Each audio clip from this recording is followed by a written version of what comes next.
शिव गुरु के चरणों में प्रणाम, माँ भवानी के चरणों में प्रणाम, हरेंद्र भैया के चरणों में प्रणाम, नीलम दीदी के चरणों में प्रणाम, सभी गुरु भैया सभी गुरु बहना के चरणों में प्रणाम। और जितने भी मेरे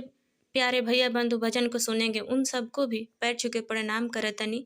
और हमार प्रणाम स्वीकार करी जा। और एक छोटा सा प्यारा सा भजन सुनाया जाता नहीं तो चल जाओ भजन की ओर। अगर भजन पसंद आई तो प्लीज़ चैनल के सब्सक्राइब कर दें, हम लाइक कर दें। हम चलिए भजन की ओर। कमनिया भागिन के करनवा बसेला पर्वतवा ए गुरु, कमनिया भागिन के करनवा बसेला पर्वतवा ए गुरु, नीचवा जरैते गुरुजी आसन लगाई थी, नीचवा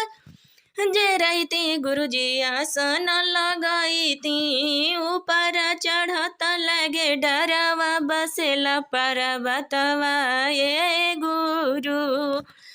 कमनिया भागिन के करनवा बसेला पर्वतवा ए गुरु, नीचवा जरैते गुरुजी चरण पखरती, नीचवा जरैते गुरुजी चरण पखरती, ऊपर चढ़त लगे डरवा बसेला पर्वतवा ए गुरु, कमनिया भागिन के करनवा बसेला पर्वतवा ए गुरु, नीचवा जरैते गुरुजी भोगवा लगई थी, नीचवा जरैते गुरुजी भोगवा लगई थी,